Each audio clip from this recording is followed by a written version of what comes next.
E aí, maratonados, na correria, todos nós temos nossos próprios montes Everest para escalar. Para algumas pessoas, a Avenida Brigadeiro Luiz Antônio, durante a São Silvestre, é um Monte Everest. Afinal, a gente está lá correndo, com aquele calorão todo de 31 de dezembro, e para chegar lá na Avenida Paulista, a gente precisa ter muita força mental, muita força física, não é fácil.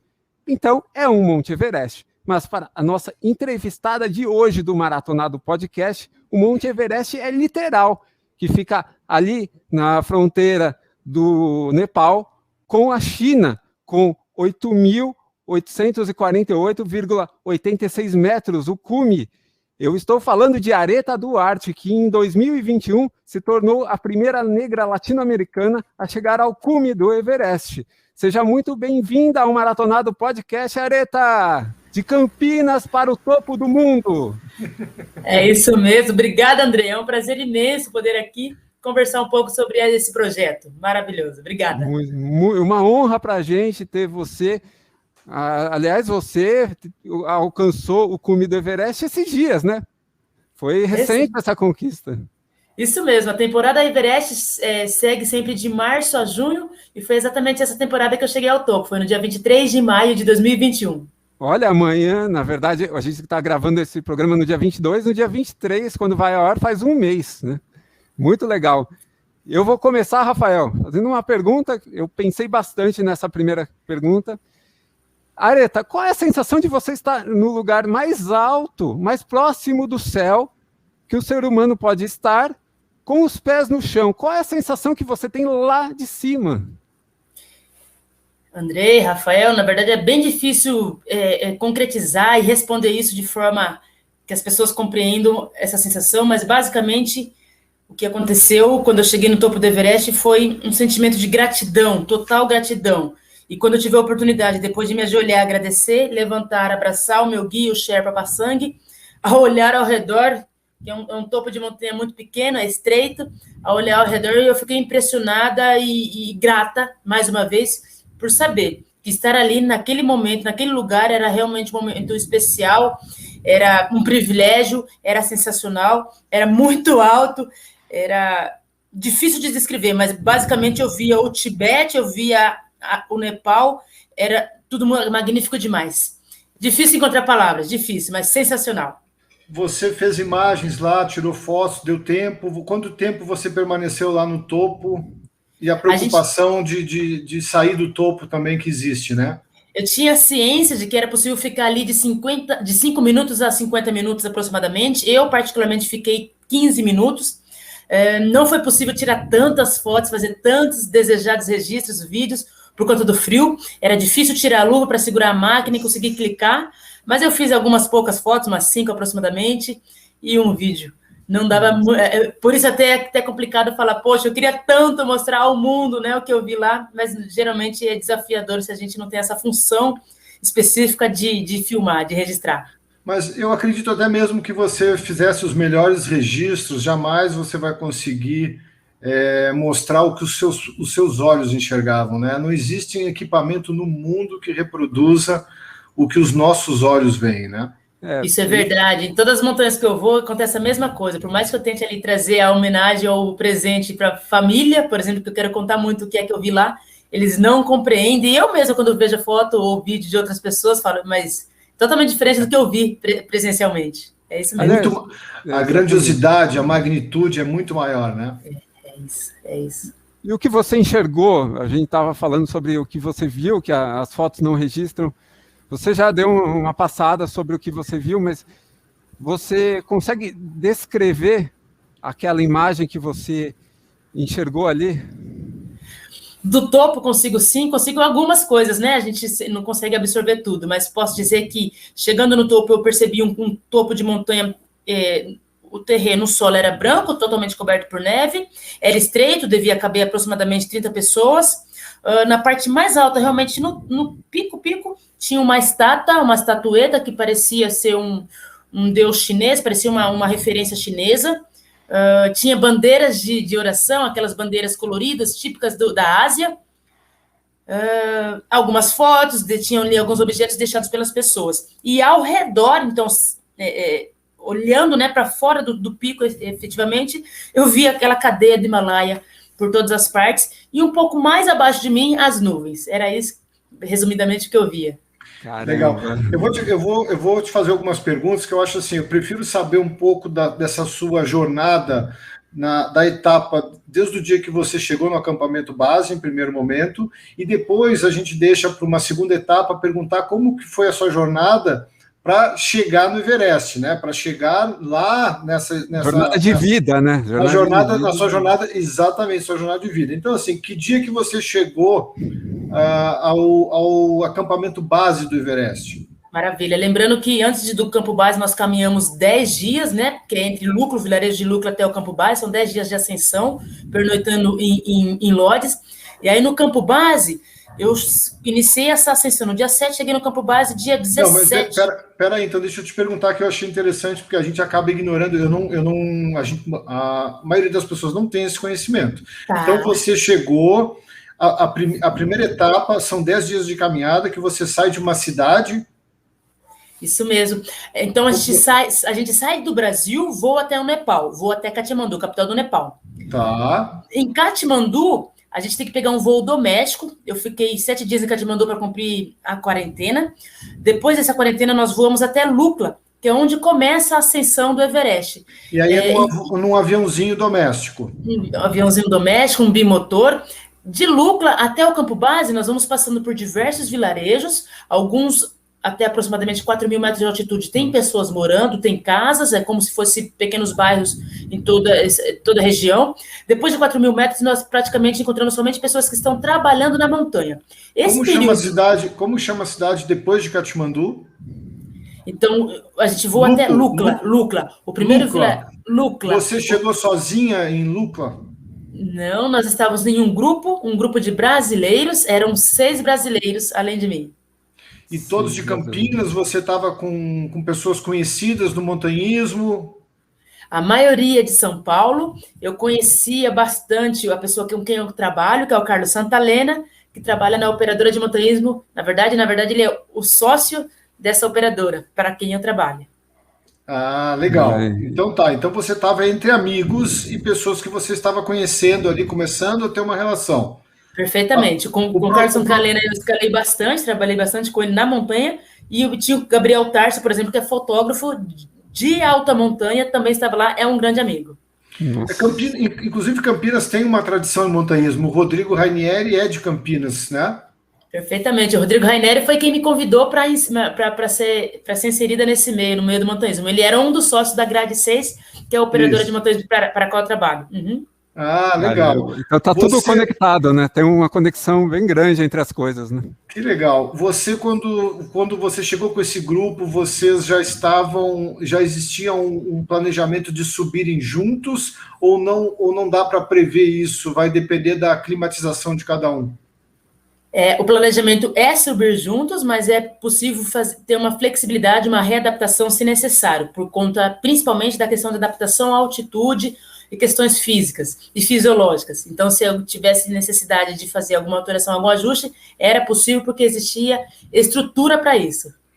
E nesse grupo de 6, você era a mais divertida, a mais séria, a mais concentrada? Como você se define nesse grupo? Boa pergunta. É difícil responder isso, olha aí. Eu sou muito... Eu acho que eu sou bastante a pessoa... Eu estava transbordando de alegria por estar realizando essa expedição. Então, eu posso dizer que eu sou uma das mais alegres. Apesar disso, eu me lembro de um colega lá do grupo começar a chamar os 7 anões, porque além dos 6 que estariam escalando o Everest, nós tínhamos mais um brasileiro que escalaria o Lhotse, que é o próprio Carlos Santalena. Então, éramos 7 pessoas. Ele começou a chamar 7 anões, e eu fui nomeada como aquele mais marrento, Zangada? O zangado, porque eu tenho esse tom alto de voz, e a minha forma de brincadeira é mais agressiva. quem conviveu com irmãos meninos tem esse jeito mais... Então, eles brincavam comigo, tinha essa liberdade de me chamar de zangada, porque justamente eu era brincalhona, mas, no entanto, eu estava com o rosto fechado o tempo todo, e toda vez que eu ia brincar era mais agressivo, e falava, eu vou meter a mão na tua cara, eu bati em você. Era uma brincadeira mais pesada. Então, me chamavam de zangado, mais zangada, mas dentro dessa possibilidade de lúdica. Então o grupo estava já bem fechado, né? Esse apelido, essa brincadeira dos 7 anões já mostra que já haviam fechado realmente o grupo, todos numa união muito grande, isso é importante. Aí então, agora eu já entendi o contexto. Vocês estavam em grupo, vocês chegaram e fizeram essa caminhada juntos durante 10 dias até chegar ao acampamento base, passando por algumas pequenas cidades. Perfeito. 10 dias até o campo base, isso mesmo.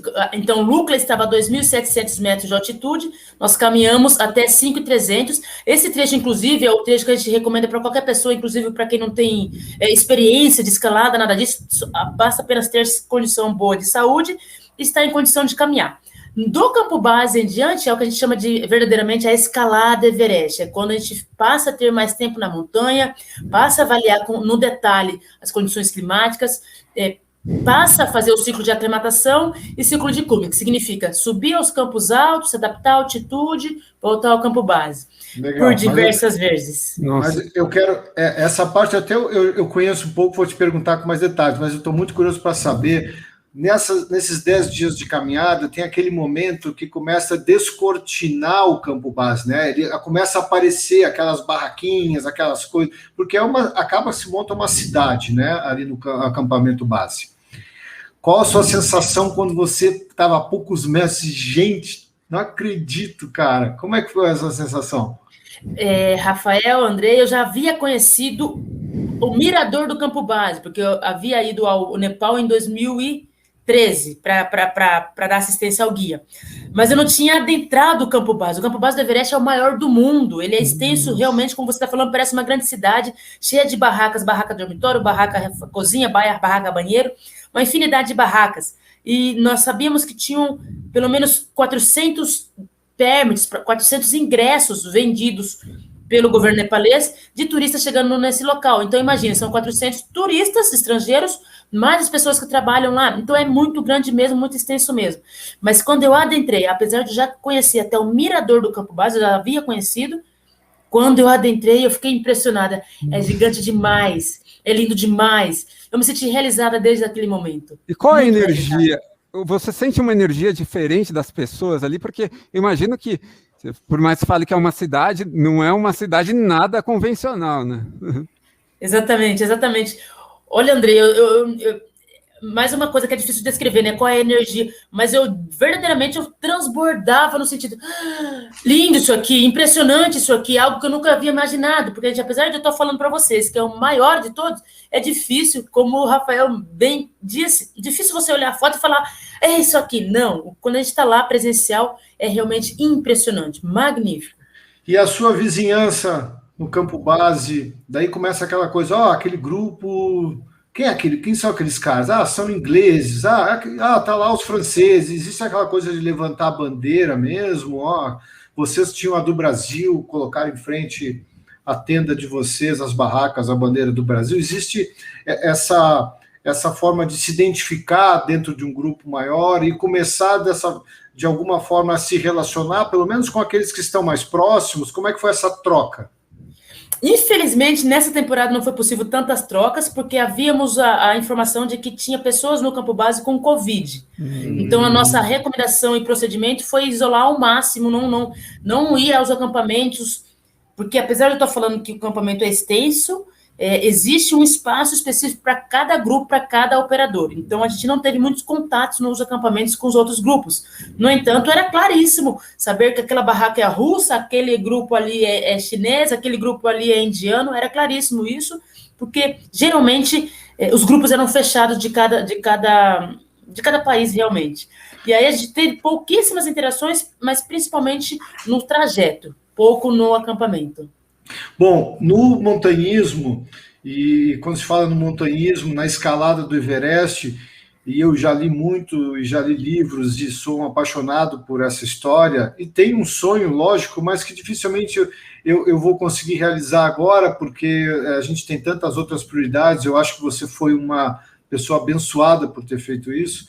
A gente tem uma figura nessa jornada do Everest que ela é fundamental, mas ela é muitas vezes desprezada pela narrativa, esquecida pela narrativa, que são os Sherpas. Como que você vê que muitas vezes eles não mostram o heroísmo de um personagem sem saber que quem levou ele até lá foi um Sherpa. Como que você teve o contato com o seu... Você tinha um Sherpa só seu? Como é que era essa história? Um dos procedimentos enquanto expedição Everest... Explica o que é o Sherpa, porque muita gente não sabe. Boa. Sherpa, escrito então com S-H-E-R-P-A, Sherpa com S, não com C, é uma casta de pessoas, uma casta geralmente de pessoas que nasceram na região montanhosa, são especialistas em montanha. Então, ao invés de ser um sobrenome, é a casta dele, Sherpa. E aí ele recebe um outro nome que geralmente vem associado com o dia da semana que ele nasceu.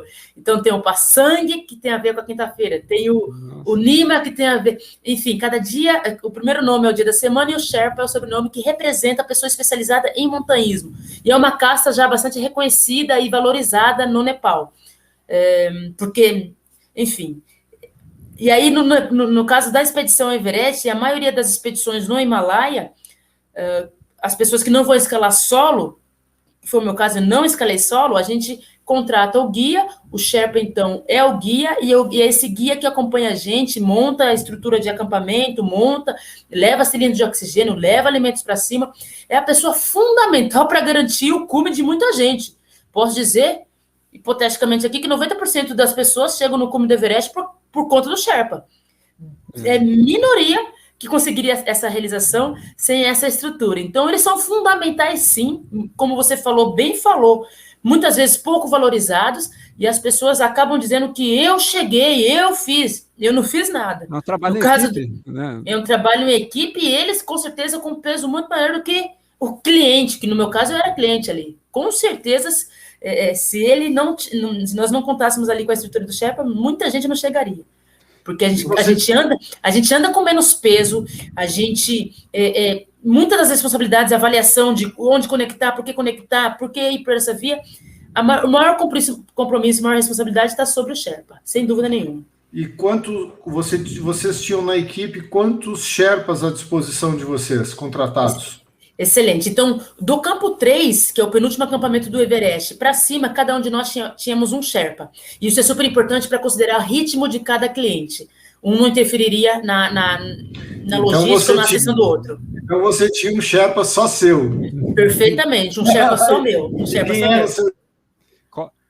Qual era o nome dele? O meu Sherpa é Passang. Passang. Uhum. E como foi o diálogo entre vocês em inglês? Como se deu essa comunicação? Os Sherpas, em sua maioria, falam inglês também. A língua local é nepalês, mas em sua maioria eles também falam inglês. Então, minha comunicação com ele era inglês. Que legal. Então, você conseguia falar bem com ele. E eu tenho algumas curiosidades, Areta, que sempre ficam martelando na cabeça, assim. A primeira, como que você, não no acampamento base, mas ao longo da trajetória, do percurso, consegue ir ao banheiro? Como funciona essa parte? E foi bem legal você separar campo base e os outros acampamentos. Campo base a gente tem muita facilidade, né? Nós conseguimos fazer tanto na nossa barraca, dormitório, dentro de uma garrafinha, para daqui a pouco, no caso do número 1, né? E depois dispensar. A gente tem uma barraca banheiro para a gente fazer o número 2, mas nos campos altos isso passa a ser mais improvável. Então, nos campos altos, campos 1, 2, 3 e 4, o número 1 continuávamos fazendo na garrafinha para dispensar num lugar adequado assim que possível.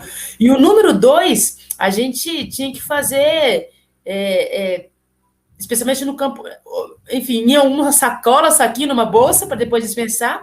No campo 2, nós fazíamos dentro de um balde. Então, a gente entrava na barraca banheiro e víamos nesse balde todo mundo deixado registrado lá o número 2 de todo mundo. Eu costumo dizer, meninos, que quando a gente vai para a montanha, nós temos a cultura do montanhismo. Todas aquelas regras de etiqueta que nós temos na cidade, lá não rola. A gente rota, a gente solta pum, a gente faz coisas que a gente não faria aqui na cidade. Caramba, que diferente, né? E para comer, o que você acaba comendo lá? Eu imagino que tem que ser uma comida totalmente especial, né?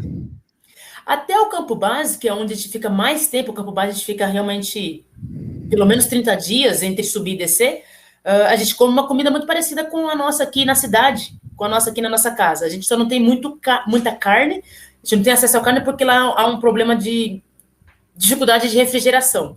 Mas nos campos altos, a gente tem acesso ainda à massa, vez ou outra nós temos acesso a arroz, que estava pré-pronto, e na maioria das vezes, especialmente em campo 3 e campo 4, são os últimos, comida liofilizada ou desidratada, mais ou menos aquela comida de astronauta ou de quem é militar e está no meio da selva. Para apenas adicionar água quente e aquela comida ficar pronta. Caramba. E para comer, você já disse, e para dormir, né? Eu estou perguntando itens que a gente encara no dia a dia, mas lá é uma lógica totalmente diferente, né? E para dormir, como funciona? Volto a dizer, então, a diferença. Campo base, nós temos até colchão, então a gente entra na barraca dormitória, a nossa barraca no campo base é alta, então dava até para eu ficar em pé dentro da barraca, e tínhamos um colchão, e colocávamos nossos sacos de dormir sobre o colchão e dormíamos lá dentro. Já nos campos altos não tem mais colchão, a gente tem isolantes para isolar o nosso corpo da friagem do solo, então nós temos um isolante rígido, um isolante inflável, que é como se fosse aquele colchonete a ar bem estreitinho, e o nosso saco de dormir. E é assim que a gente dorme, um saco de dormir com potência para menos 30, menos 40. Nossa. Rafael, uma curiosidade que você queira saber da Areta, nessa sessão de curiosidades. Eu estou curioso para saber como foi a climatização dela, se ela teve alguns efeitos colaterais, e qual foi o tempo de climatização. Maravilha. Para quem não sabe, então, a aclimatação é a gente tentar adaptar... Climatação, falei errado.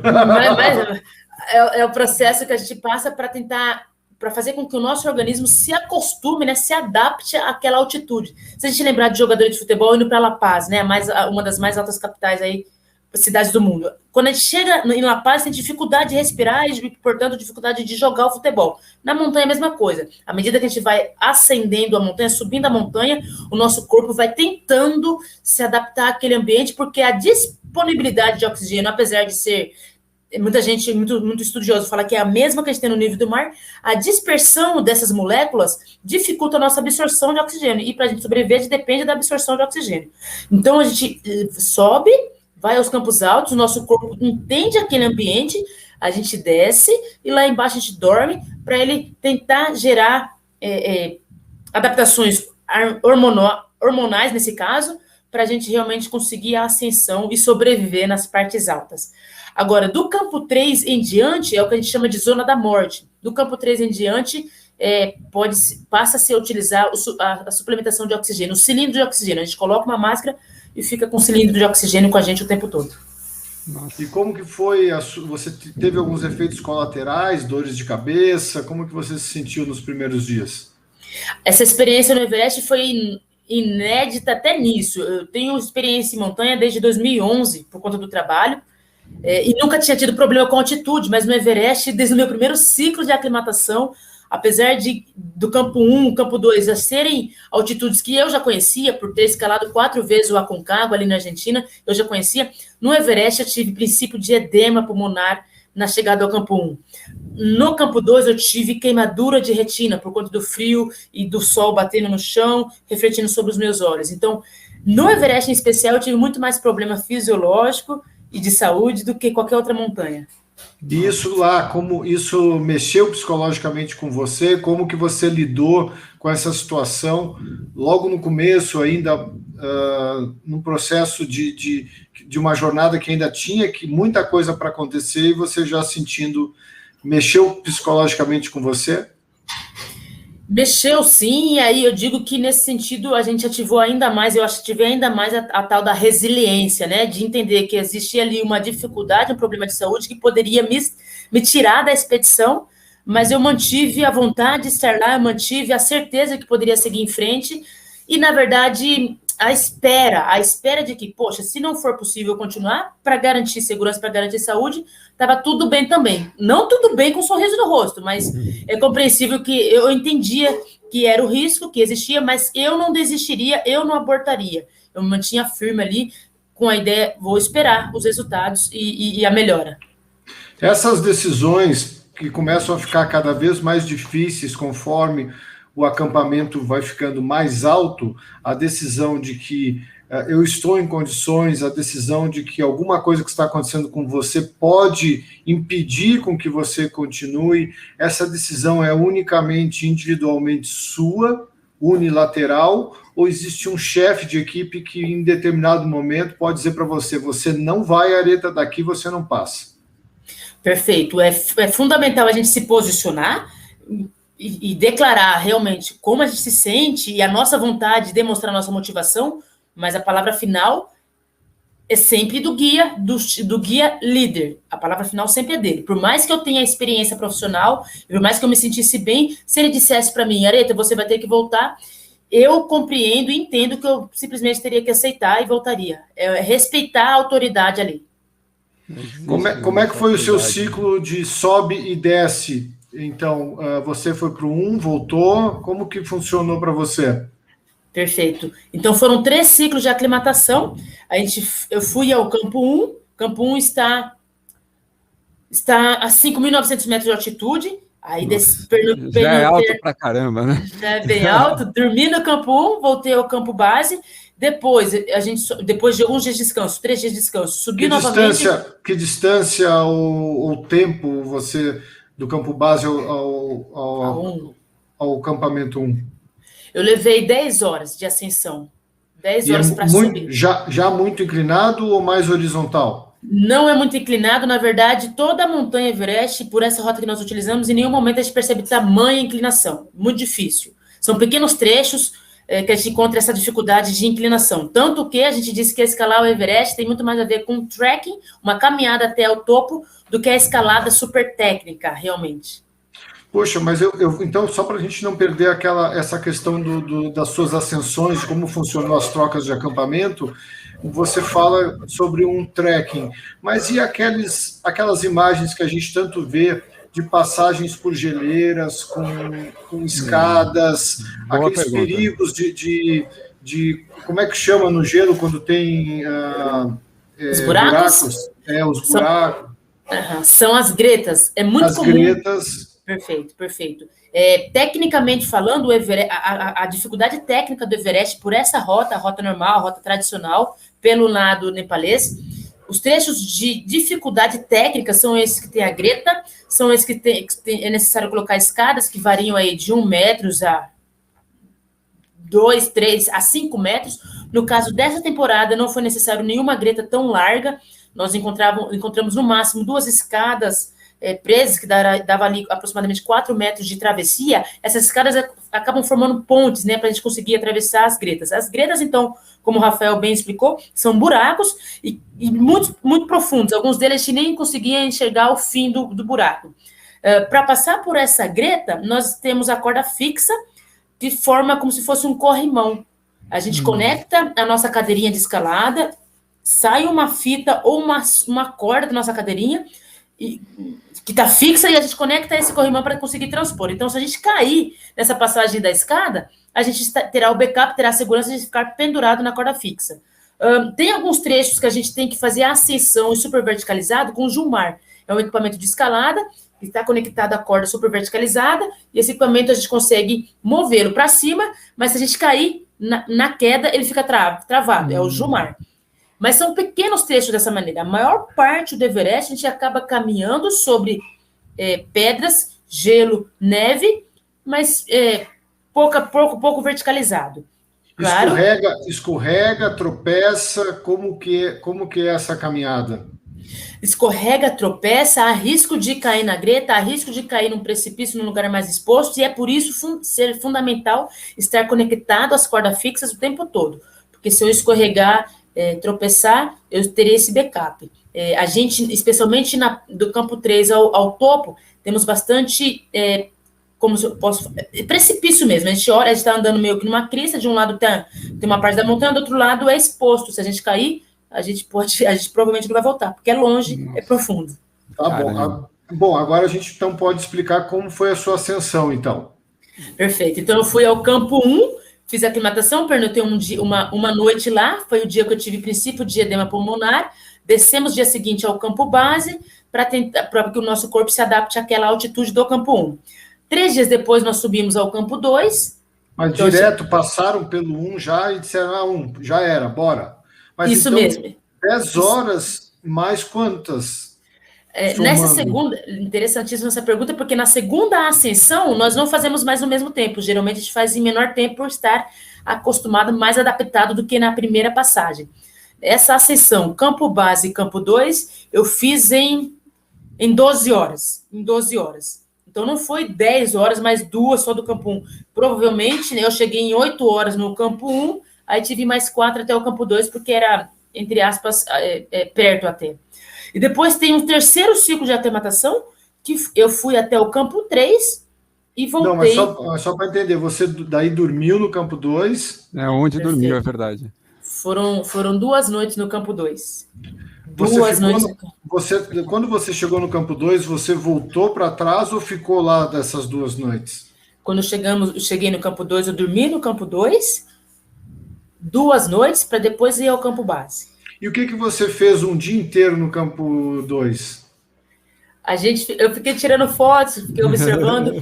Mais uma vez, não saí para conhecer outros grupos, outros acampamentos, outras barracas por conta desse medo do Covid. Basicamente, fiquei registrando. Não posso falar que eu fiquei lendo, porque eu não levei livros para cima porque era pesado. A gente acaba ficando olhando o celular, fazendo foto, e comendo e descansando e só. E se adaptando, né? Que essa é uma das funções. Aclimatando. Isso mesmo. O mais adequado é não ficar parado dentro da barraca, fazer algum tipo de movimento, fazendo pequenas caminhadas. Entendi. Então, foram essas 2 noites no campo 2, você voltou a descer ou você subiu novamente? Pro 3. Você foi pro 1, voltou pro 1 ou voltou? Não, pro 1 não. Pro base. Eu voltei para o base, e depois teve o terceiro ciclo de aclimatação, que foi ir ao campo 2, dormir uma noite. Dia seguinte, ir ao campo 3, não dormir no campo 3 e voltar. Parte do grupo acabou dormindo no campo 3, mas eu, com a Dani, outra participante, não dormimos, porque a gente entendia que o campo 3 já era a zona da morte, a gente entendia que precisávamos apenas expor ao nosso corpo aquele local, então dormimos no campo 2 e no dia seguinte voltar ao campo base para esperar bom clima para fazer ciclo de cume, subir em definitivo.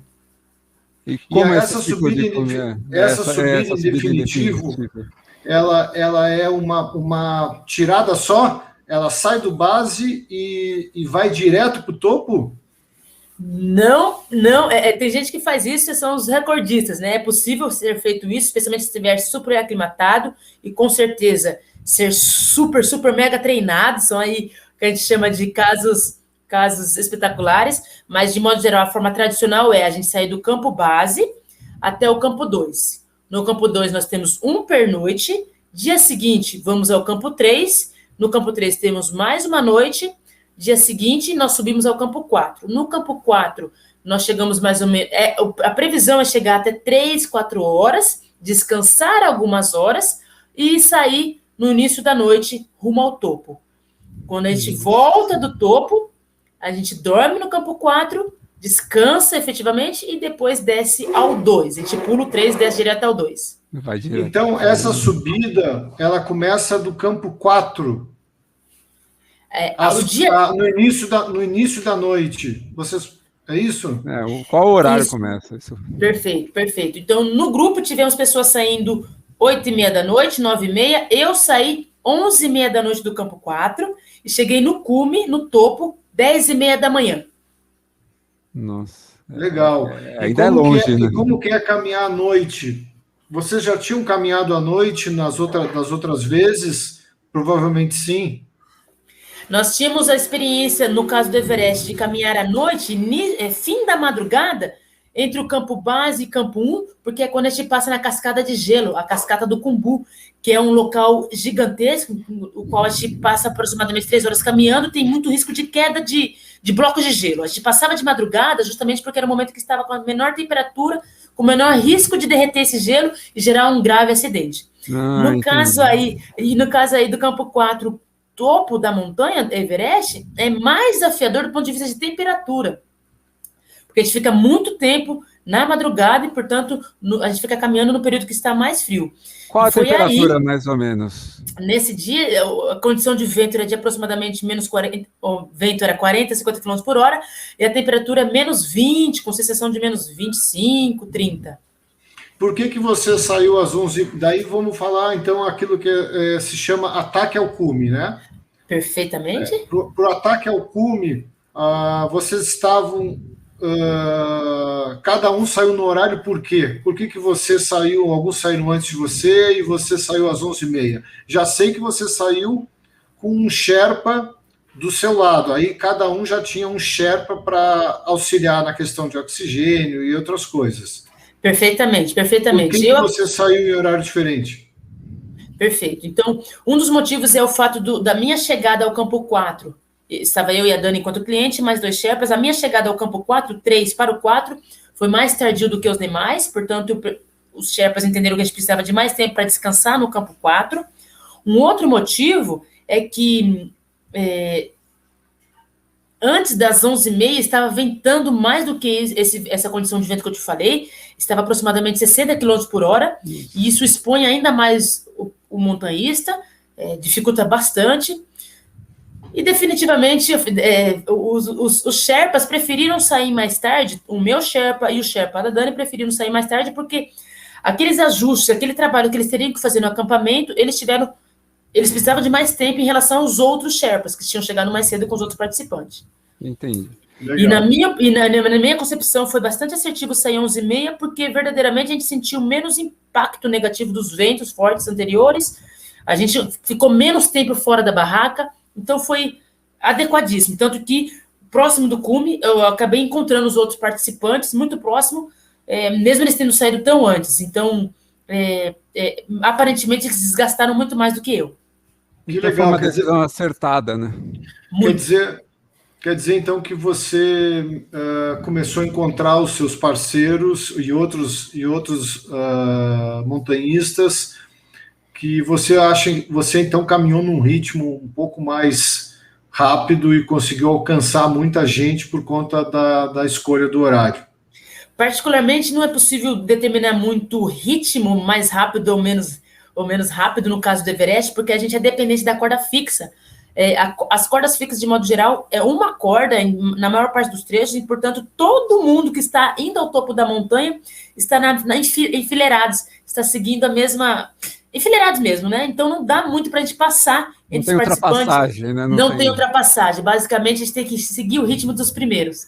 Então, eu acredito que eu realmente encontrei a maioria dos outros participantes, enquanto até na subida eu passei um deles, outros eles já descendo bem próximo do cume, mas principalmente porque o ritmo deles estavam mais lentos, porque a fila estava mais lenta por conta do vento, por conta do frio.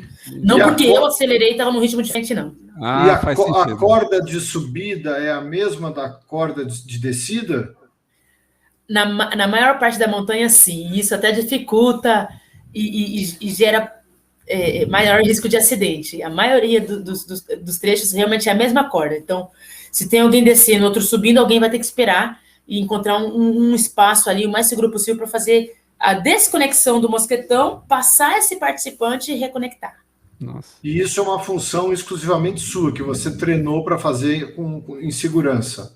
Exatamente. Nesse momento é necessário ter um mínimo de autonomia aí para garantir a própria segurança. Não dá para contar com o Sherpa fazendo isso para a gente. E se acontece de um cara extremamente irresponsável, porque tem várias coisas que falam, né, do Everest, sempre tem aquele grupo que... não toma segurança, as medidas necessárias de segurança, né? E às vezes nem isso, nem só isso também, mas às vezes aqueles grupos de aventureiros que o cara não tem o mínimo preparo, tem aquelas... É que se romantiza muita coisa sobre o Everest. é aquele milionário que pagou, eu me pago e me levo lá para cima, custe o que custar, mas ele não estava preparado fisicamente. Tudo bem, eu estou criando um exemplo bobo para tentar ilustrar um tipo de personagem que é o seguinte: você está na fila, e daqui a pouco está um cara lá atravancando todo mundo, atrapalhou o ritmo e a subida de todo mundo. O que faz com um cara desse? Eu não consigo nem dizer se a maioria tem a experiência ou se a maioria não tem, mas verdadeiramente a gente encontra esses tipos no meio da escalada, e são os tipos que geralmente deixam o ritmo do grupo, da fila, um pouco mais lento, e muitas vezes até aumenta o risco de acidente, né? Porque, poxa, ele não está conseguindo fazer o que a gente chama de básico, seria o básico. A pessoa, para escalar o Everest, tem que ter o conhecimento da escalada, tem que saber como utilizar, quais são os procedimentos para utilizar os equipamentos, mas a gente encontra. E nesse caso, se tiver atrapalhando muito, primeiro que os Sherpas, né, os guias, vão começar a reclamar e surtar e brigar e falar bravos com autoridades com ele, no sentido de que quem é o Sherpa desse cara para estar atrapalhando essa escalada? Não entendeu a complexidade dessa empreitada, não entendeu os riscos envolvidos aqui, porque não é um risco somente para ele e para o Sherpa dele, é um risco para todo mundo que está envolvido ali na montanha. Então, nesse momento, muitas vezes acontece um certo tipo de estresse, um certo tipo de cobrança, porque permitiu esse tipo de coisa aqui, e no final das contas, como é que se resolve? Algum Sherpa vai lá, ou algum participante mais experiente vai lá e resolve de conectar, desconectar, enfim, orienta e tenta deixar a coisa fluida de algum modo. E você percebeu algumas tretas, assim, nesse sentido? Tiveram algumas tretas? Diversos momentos. Eu acredito, Rafael, que principalmente pelo fato das pessoas estarem num ambiente que há risco de vida, efetivamente, é necessário garantir um ritmo mínimo para se manter naquele lugar. Não é possível deitar no meio de uma ascensão ao cume do Everest e achar que eu vou sobreviver, apesar de estar com suplemento de oxigênio. Eu tenho que entender que existe risco e as tretas acontecem, especialmente porque as pessoas ficam muito mais sensíveis e exigentes aí nesse local. E tem que ter objetividade, né? Se você está numa situação de risco, você não tem tempo para aceitar determinadas condutas que você sabe que você não tem tempo depois para reagir. Então, você tem que acabar com isso o mais rápido possível. Verdade. Eu imaginei que fosse assim mesmo. Bom, aí você foi para o ataque ao cume. Esse é o momento mais mágico da expedição, né? É aquele dia D de atacar e fica aquela... É o ápice, literalmente o topo da vida, né? Sim. E aí aquela sensação de que será que vai dar? Porque a gente, se tiver certeza, não estava ali. É tudo muita incerteza. Como foi para você o topo se abrindo na sua frente e aquela sensação quando começa, falta um pouco, quanto falta... Tem aquela questão da miragem, assim, de que ele está ali, mas ele não está tão ali. Como é que é essa chegada próxima ao topo? É bem legal, né? Porque o topo da montanha nunca está ali, está sempre lá, não chega nunca. Tanto aí que eu levei 11 horas do campo 4 ao topo do Everest, né? Mas sem dúvida nenhuma, para mim, foi o dia de escalada em que eu mais exercitei a resiliência e a fé. Porque a gente saiu do campo 4, o meu guia, o Passang, sentia muito frio, ele passou essas primeiras 2 horas e meia, esfregando as pernas, esfregando as mãos, batendo o pé, reclamando de frio. Ele estava com o equipamento adequadíssimo, mas ele estava, na minha opinião, na minha concepção, ele estava bastante esgotado dos dias anteriores. Foi uma temporada típica em que os Sherpas tiveram que trabalhar demais, trabalhar contra o tempo, trabalhar contra as condições climáticas, que se postergou demais a janela de bom tempo. Então ele já saiu numa condição... Poxa, não boa. 2 horas e meia depois do nosso ataque ao cume, da nossa saída do campo 4, eu já tinha percebido que ele estava com muito frio, ele parou, olhou para mim e falou, nós vamos ter que voltar, porque está muito frio e eu vou acabar congelando. E naquele instante, eu tentei negociar com ele, Passang, me deixa ir para o cume, eu vou encontrar os outros guias lá em cima. Quando você fala aí dessa coisa de, eu tenho certeza, eu não tenho, Rafael... Eu estava muito forte nesse dia. Eu estava muito melhor do que os dias de aclimatação. Eu não sei o que houve ali, mas eu estava com uma motivação a 1000. Quando ele falou isso, eu falei, acabou para mim. Mas ainda assim, na maciota, calminha, sem estresse, vou tentar negociar. E aí eu propus a eles ascender e encontrar os outros guias lá em cima. É claro que ele não deixou, ele tinha responsabilidade sobre mim. Alguns minutos depois, sei lá, 2 minutos, bateu um arrependimento gigante, porque eu fiquei pensando, eu quero chegar no topo e não estou ouvindo o que o cara está me falando. Nós temos algumas horas para caminhar na madrugada, e se ele está com frio, a coisa só vai piorar. Eu tirei a minha viseira dos olhos, eu tirei a minha máscara da boca para que ele enxergasse meus rostos. Eu já estava aos prantos, entendendo? Acabou para mim, vou voltar. E chamei o Passangue. Passangue, se você tiver que perder um dedo, congelar um dedo, perder um pé, ficar doente, não serve mais para mim escalar. Porque eu estava realmente arrependido do que eu tinha falado alguns minutos antes. E aí ele olhou para mim, ficou olhando, colocou minha viseira de volta, tampou minha boca, quer dizer, antes ele secou minha lágrima, colocou minha viseira, colocou minha máscara de oxigênio, virou as costas rumo ao topo da montanha, como quem diz, vem aí, vamos.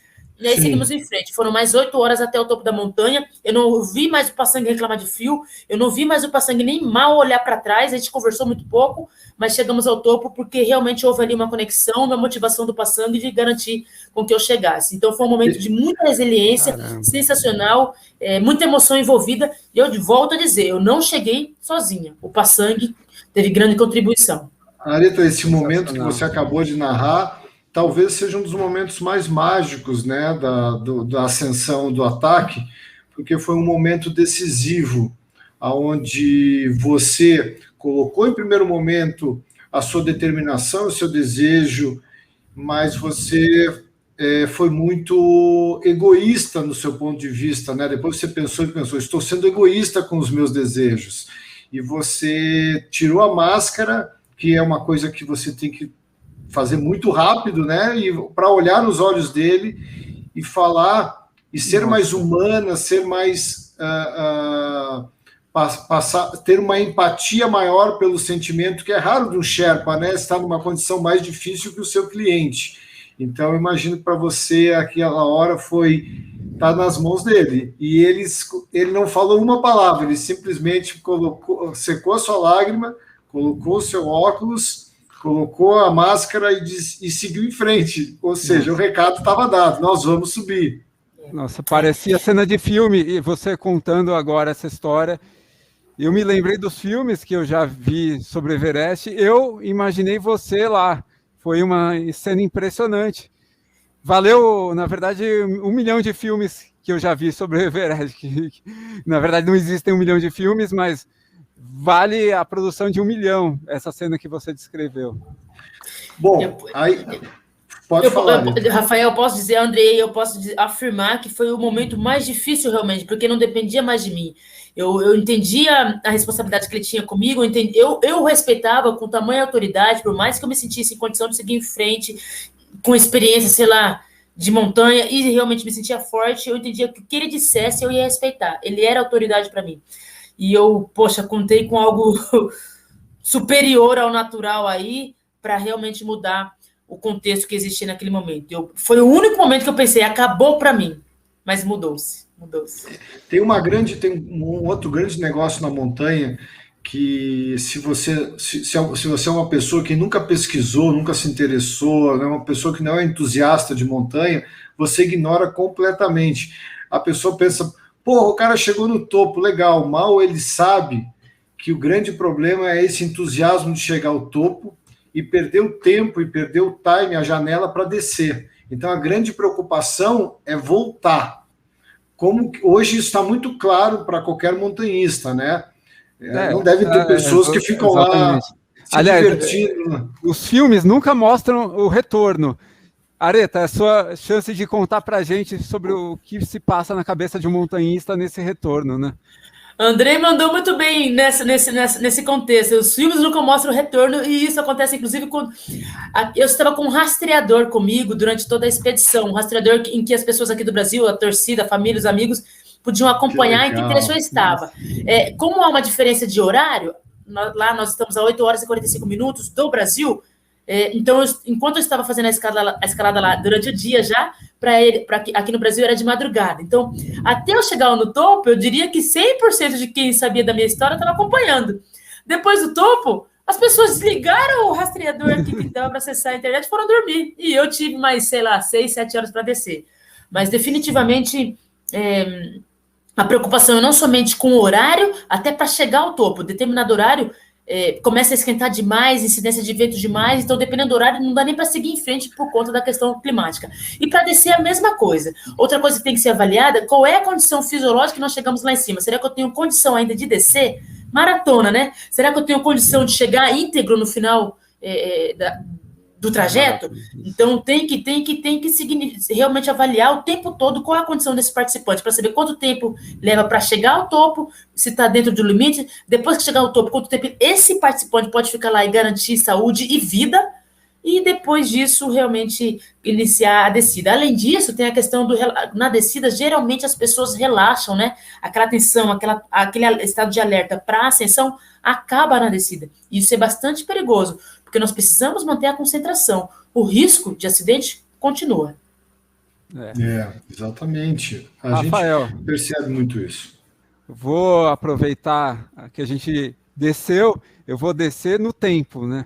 Vamos voltar ao passado, como a Aretha conheceu o montanhismo. Você teve o primeiro contato com o montanhismo, foi por meio dessa agência. Aliás, qual foi a primeira vez que você ouviu falar do Everest? Você se lembra dessa vez?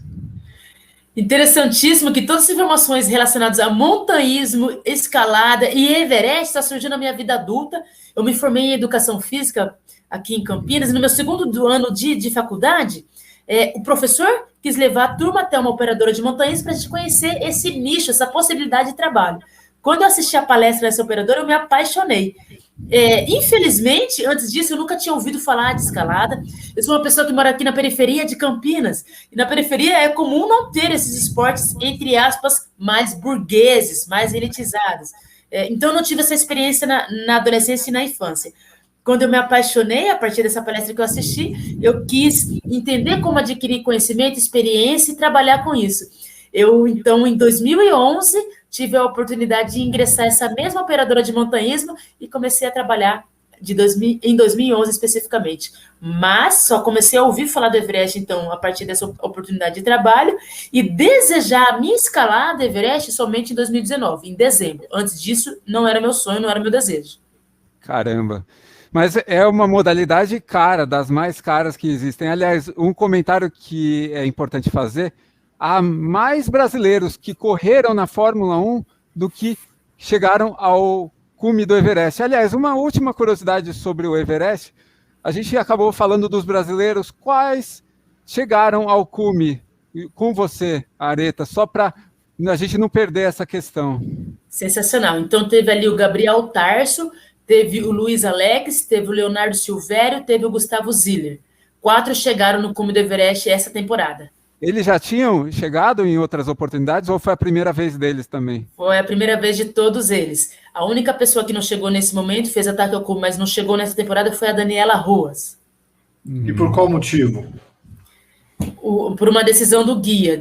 O guia falou que estava com frio, além disso, comentou que o ritmo estava muito lento. Depois de meia hora tendo saído do campo 4, tiveram que voltar, por uma decisão do guia.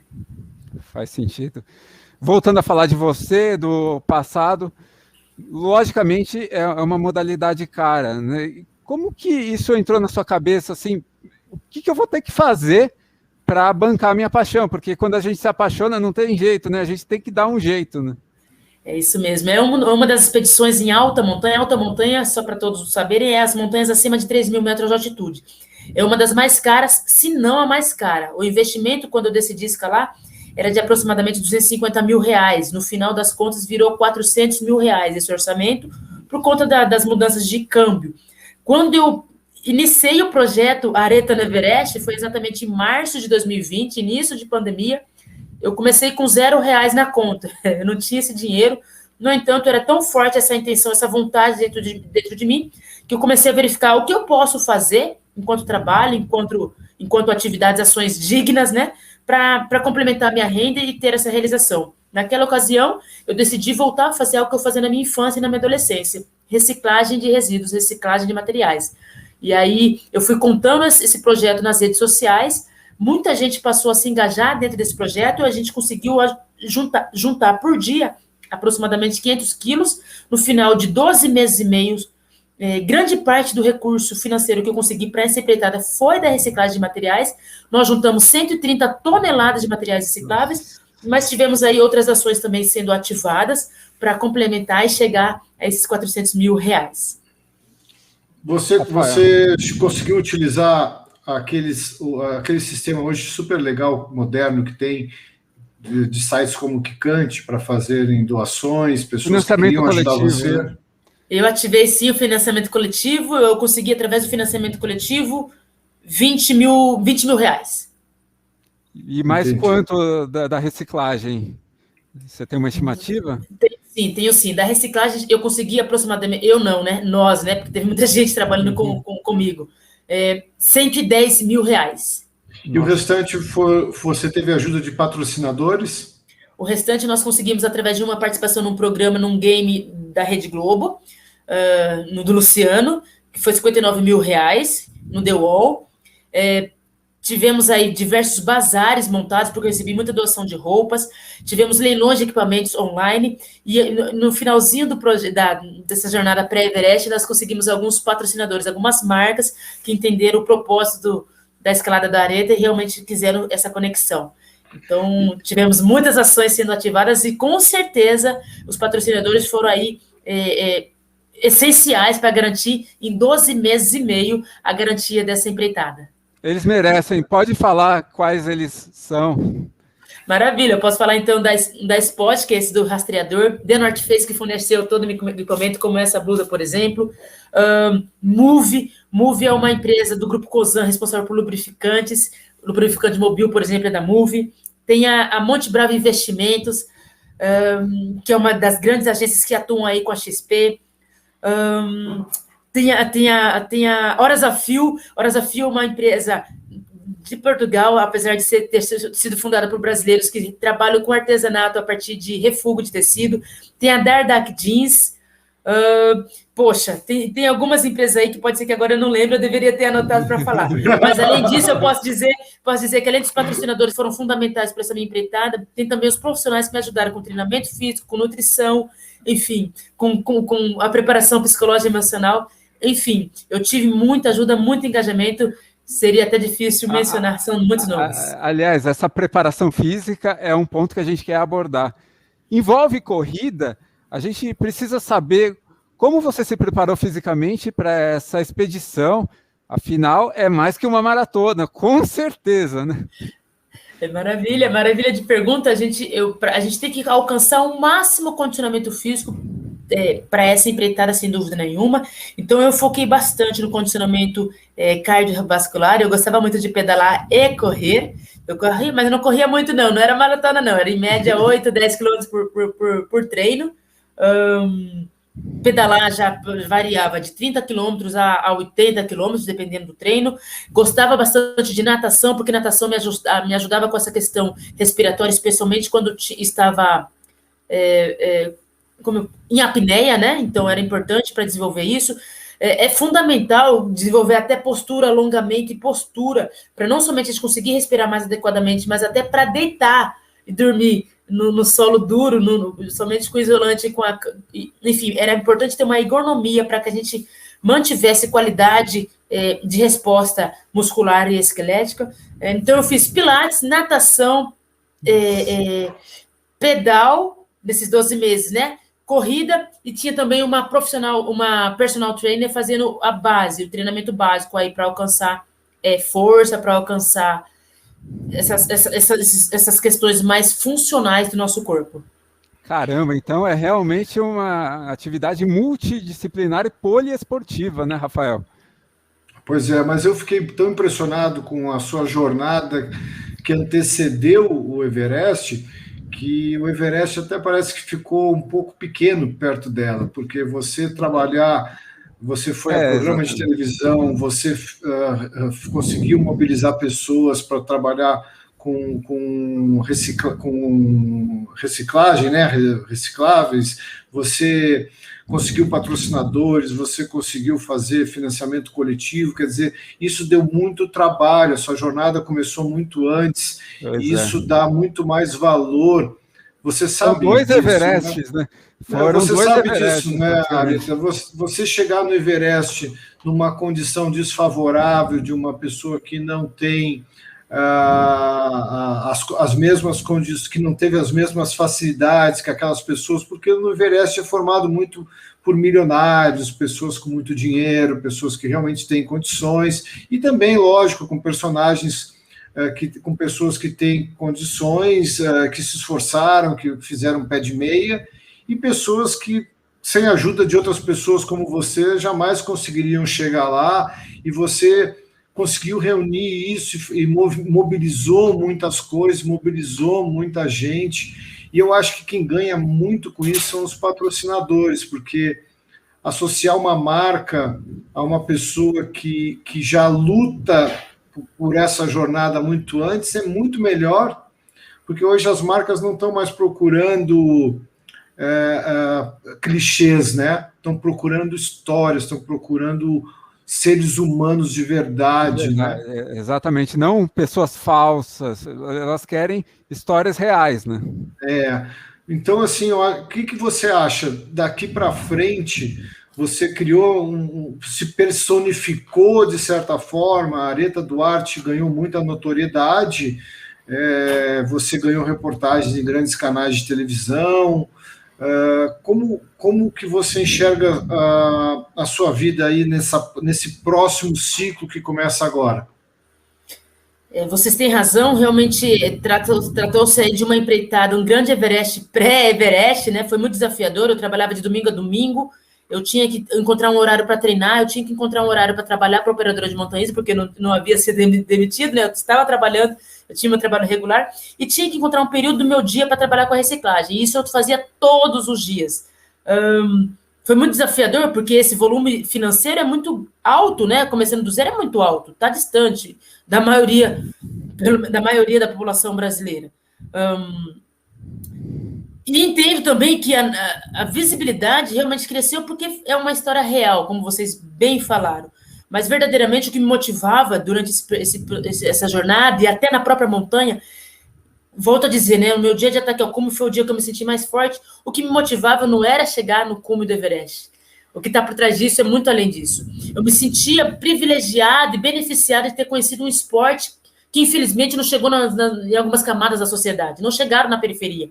Eu me sentia privilegiada de ter visitado já 7 países, apesar da oportunidade, apesar de ter sido através do trabalho, eu já tinha conhecido 7 países. Eu me sentia tendo vivido algumas experiências que, infelizmente, grande parte da população não podem vivenciar. Então, o que me motivava é, poxa, o meu esforço é para gerar inspiração, é para gerar oportunidade, é para abrir portas, janelas, o que for, para chegar a essas camadas que não realizam esse tipo de experiência. Me incomoda pensar que ainda hoje não tem escalada na periferia, que ainda hoje não tem acesso à tecnologia, à robótica, à artes, à filosofia. Me incomoda imaginar que nossa sociedade não tem oportunidades equalizadas. Me motiva, apesar do trabalho, do esforço ter sido gigante. Não tem como falar que não foi, eu seria hipócrita. Mas me motiva a acreditar que a minha realização pode gerar algum tipo de impacto, pode gerar algum tipo de mudança na sociedade, para que tenhamos uma sociedade cada vez melhor, que seja nivelada e nivelada para cima, de alto nível, com todo mundo tendo as oportunidades, com opções, com possibilidade de fazer melhores escolhas para suas vidas. Eu não saia mais da minha casa, que ainda é periferia, eu tenho o maior orgulho de morar lá, e porque eu tenho história, eu não tenho que ficar olhando a criança ou adolescente discutindo quem é que vai roubar, não quero mais ver isso. Eu quero vê-las falando para onde eu estou indo, qual é o crescimento que eu vou buscar, o que eu vou realizar junto com a minha família, porque finalmente eu tenho educação, finalmente eu tenho acesso, finalmente eu tenho oportunidade de fazer uma escolha diferente. Então era isso que me motiva. O meu sonho desde sempre foi isso. Então, retornando do Everest, claro que tivemos aí a confirmação da notoriedade, da visibilidade, continuar aparecendo em grandes canais de comunicação, continuar sendo ouvido. Eu acho uma honra tê-los aqui me ouvindo, mas definitivamente o que está por trás disso é que isso gere recursos para que oportunidades cheguem em todas as camadas. Eu quero que a educação de melhor qualidade, mesmo que seja informal, chegue na periferia. Eu quero que a escalada esteja lá e, quem sabe, a gente encontra aí um atleta para nos representar nas Olimpíadas.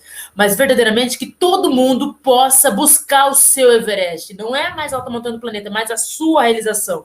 Essa é a minha motivação, é isso que está por trás do Areta no Everest, do projeto que eu escolhi dar andamento em março de 2020. E como ativamente você vai trabalhar neste ano, em paralelo com o seu trabalho do dia a dia, para fazer isso? Porque o trabalho só começa agora, né?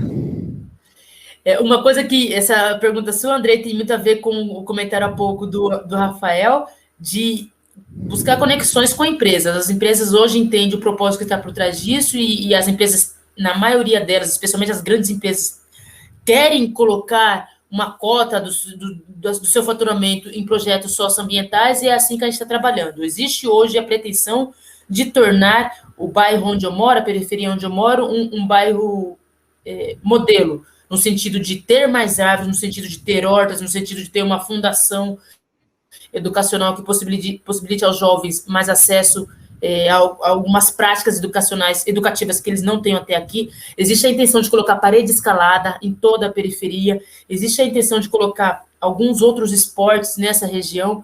Então, na prática, é exatamente isso, garantir ações ambientais, em que a gente desenvolva essa cultura da sustentabilidade de futuro, porque para mim futuro só é possível se tiver a sustentabilidade por trás, porque daqui a pouco a gente não tem um lugar para viver se a gente não tivesse cuidado, mas também voltado para o esporte, para artes, para tecnologia, para questões educacionais que preparem, que dê oportunidade dos jovens ter melhor desenvolvimento intelectual também. Pois é, por exemplo, na cidade de São Paulo, você poderia encontrar mais lugares para a prática de parkour, por exemplo, de skate, de escalada. São coisas que a juventude curte muito, e não só o futebol, porque a gente aqui no Brasil tem essa mentalidade do futebol, mas tem gente que não se encontra no futebol e se encontra no parkour, por exemplo. Claro, não basta o equipamento estar lá, precisa ter profissional para orientar. Né, o equipamento por si só é legal, mas precisa de equipe para estar lá, né? Perfeitamente, perfeitamente. Eu aposto com você que aqui no meu bairro muita gente nunca nem ouviu falar de parkour. Do que ele está falando? Deve ser um palavrão. Mas, enfim, garantir essa estrutura, garantir essa acessibilidade. Eu acredito piamente. Eu amo futebol, a minha vida toda eu jogava futebol, era uma zagueira, sou doente por isso, mas verdadeiramente a gente tem que garantir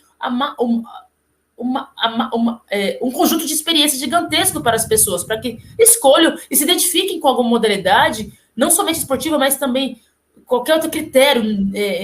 Tem experiência para eu escolher o que eu vou fazer da minha vida, para onde eu vou, qual é a direção. Experimentar. A gente fala tanto da diversidade, claro, tem a diversidade étnica, mas a gente não fala muito da diversidade de experiências, né? Isso é muito importante também, né? Sem dúvida. Sem dúvida, gera desenvolvimento amplo. Fica claro que o Everest não foi um fim, o Everest foi o começo. E que claramente você tem muito trabalho agora pela frente, vão abrir para você um horizonte de possibilidades, talvez um horizonte tão grande quanto aquele que você viu lá de cima, e que isso vai dar um trabalho imenso para você, porque não é fácil, nunca será fácil, mas também não se pode desprezar as oportunidades quando elas aparecem. Você tem uma grande oportunidade na mão de fazer diferença para pessoas como você, para jovens como você que não tiveram a mesma possibilidade que você, e agora você vai ser uma referência para muita gente.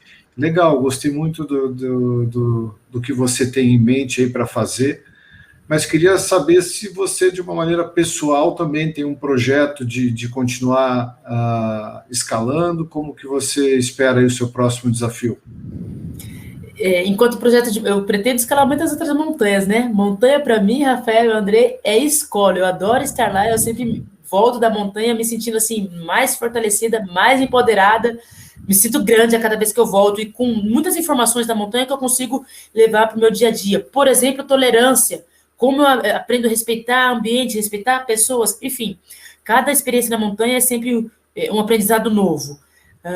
Mas eu não tenho nada definido. Qual é a próxima montanha que eu visitarei? Não sei ainda, não sei. Eu ainda estou tentando digerir aí, entre aspas, né, o Everest. Tem muita coisa que eu vivenciei lá, afinal de contas foram 54 dias na montanha. Mas eu acredito que daqui a pouquinho, não vai durar muitos meses, não, eu já saberei para onde ir, porque eu quero visitar o mundo, muito mais, com certeza. Você mostra uma inteligência muito grande da forma como você quer administrar essa sua última realização, que culminou, na verdade não foi a primeira, tiveram outras antes, mas culminou na chegada ao topo do Everest. Isso simboliza muita coisa, é muito simbólico. Você mostra muita inteligência na forma como você percebe isso, uma oportunidade pela visibilidade que isso te deu. Mas eu espero que você também esteja muito cercada de muita gente bacana, e eu tenho certeza que você está, porque você não vai conseguir fazer isso tudo que você quer fazer sozinha, né? Você vai ter que ter pessoas te ajudando, discutindo as melhores ideias, os melhores caminhos. Certeza que você está montando uma equipe aí de amigos, de colegas de profissão, de pessoas que estão olhando para você e estão dizendo assim: Areta, agora é a hora, chegou a sua hora. Perfeitamente, eu entendi que o sonho é tão grande, né? Eu acredito que chegar ao Everest ficou pequeno para esse desejo de mudança estrutural, de mudança na sociedade. Sem dúvida nenhuma, eu volto a dizer, né? É improvável conseguir essa realização sozinho, na verdade, não é possível. E eu conto hoje com uma empresa chamada TrueDefi, que me dá a estrutura para grandes partes aí desse projeto. Eu conto hoje, até enquanto assessoria de imprensa, eu conto com uma empresa para isso, eu conto com uma outra empresa chamada 365, que me ajuda na questão de palestra e comunicação com algumas corporações. Então, realmente, é necessário essa estrutura para a gente alcançar esse sonho grande. O sonho grande não era Everest, não, foi o primeiro passo desse impacto que eu desejo e o que me motiva a seguir em frente. Rafael, a Areta entra para um time que tem o Raí e a Ana Moser, por exemplo, que são dois personagens muito importantes do esporte, que têm instituições ou fazem um trabalho excepcional para as crianças e para os adolescentes. Na verdade, o ideal seria que mais atletas tivessem essa cabeça, criassem instituições, tivessem programas.